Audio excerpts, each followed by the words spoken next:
चावल हों मीठे, जर्दा वाले हों या गुड़ वाले हों, उसके ऊपर आहा हा थोड़ा थोड़ा सालन।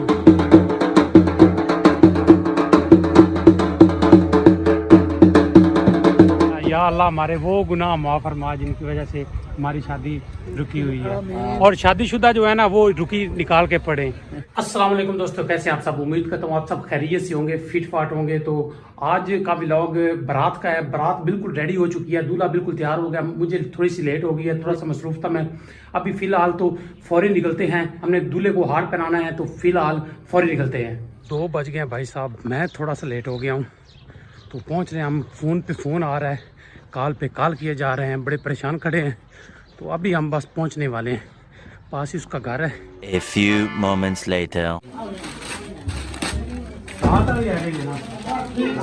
जान के चौकी अखबार लवाइए ने बाबा जट लग जाए।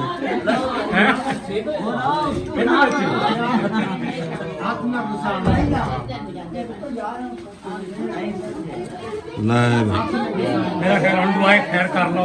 अच्छा जी दरवेश साहब, हजार वाला तो बड़ा लंबा चौड़ा गेम।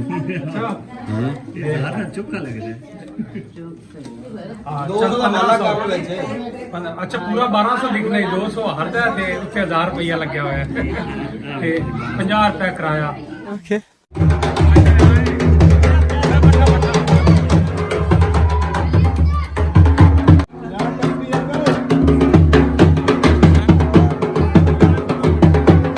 मुस्तफा जिंदाबाद।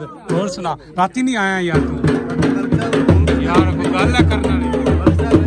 चल हुण तू आज 2 पैर वखाने ने। रहा नहीं जाता।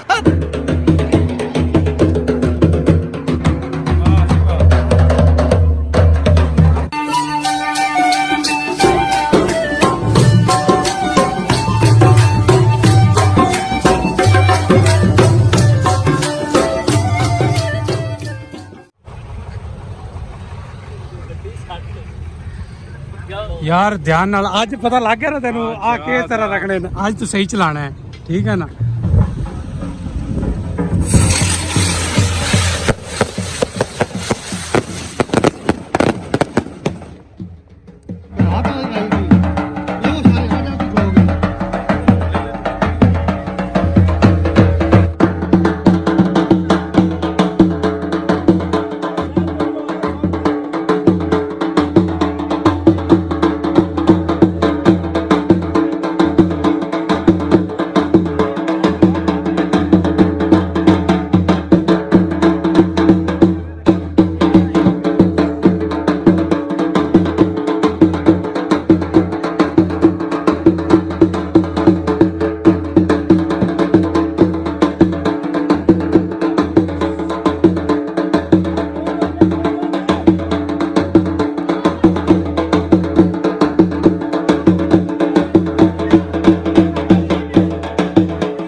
डेस्टिनेशन पे पहुंच चुके हैं।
Later.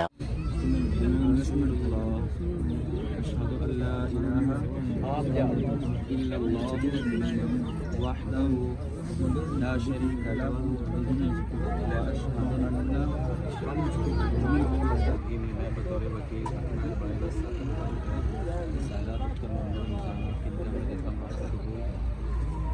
लड़के तो आकर के तो बादल हैं इनका मुख्य मशहूरी में मैं बतौर वकील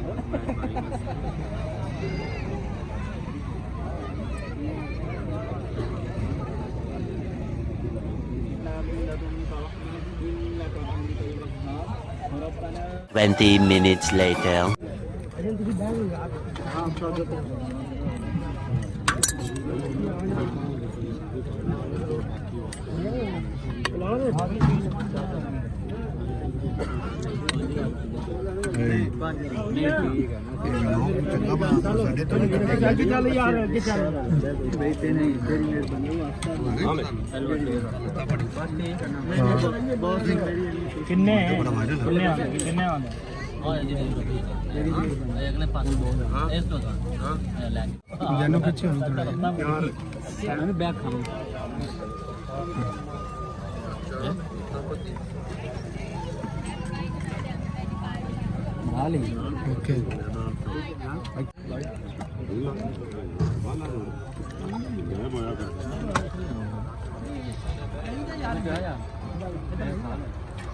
भाई जी चावल हों मीठे जर्दा वाले हों या गुड़ वाले हों, उसके ऊपर आहा थोड़ा थोड़ा सालन, और ये सालन करें इसमें मिक्स।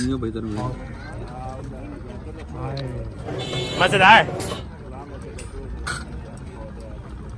हमारे दूल्हे भाई आपको मुबारक देते हैं भाई, अभी देते हैं मुबारक। हाँ वे लो मेरी नकल की थी इन्हें। चेक करा ने मिक्स कर ले, ओ वेख ले मिक्स कर ले ना। A few moments later. सामने दूल्हा आ गया जनाब, इसे मुबारक दे लेते हैं। तो निकाह हो गया, मुबारक हो जनाब। खैर मुबारक जनाब। सादा माशाल्लाह निकाह हो गया। हाँ जी अल्हम्दुलिल्लाह। शादी हो गई है, हो गई है। बड़ी रुकी हुई थी बड़े अरसे तो। जी, जी। तो सारे दुआ करो या अल्लाह हमारे वो गुनाह माफ़ फरमा जिनकी वजह से हमारी शादी रुकी हुई है, और शादीशुदा जो है ना वो रुकी निकाल के पड़े। आज का व्लॉग हम यहीं पर एंड करते हैं। सुबह वलीमा है तो सुबह इंशाल्लाह अगला व्लॉग भी आपको दिखाया जाएगा। उम्मीद है आपको ये वीडियो पसंद आई होगी। पसंद आई है तो लाइक करें, वीडियो को शेयर करें और चैनल ज़रूर सब्सक्राइब करें। आप सब देखने वालों का बहुत शुक्रिया। अल्लाह हाफिज़।